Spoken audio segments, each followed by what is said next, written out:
Bro, pagi-pagi pusing di rumah sakit. Kenapa sih? Ini bro, gue tadi habis bagian administrasi rumah sakit.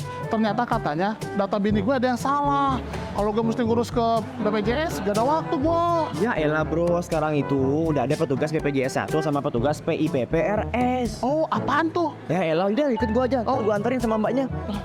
Pagi mbak. Ya, selamat pagi Bapak. Ada yang bisa kami bantu? Ini teman saya nyari petugas BPJS 1 sama petugas PIPPRS. Oh iya, kebetulan sekali Bapak. Kami adalah petugas BPJS 1. Bapak, petugas BPJS 1 itu adalah petugas yang siap membantu apabila ada peserta membutuhkan informasi atau ada keluhan. Mohon maaf, ada yang bisa kami bantu Bapak? Ini mbak, ternyata katanya data istri saya itu ada perbedaan. Utamanya di tanggal lahir, ada perbedaan dengan yang seharusnya. Sebelumnya boleh kami minta identitas istri terlebih dahulu. Kami cek terlebih dahulu Bapak ya. Izin sebentar kami cek Bapak ya.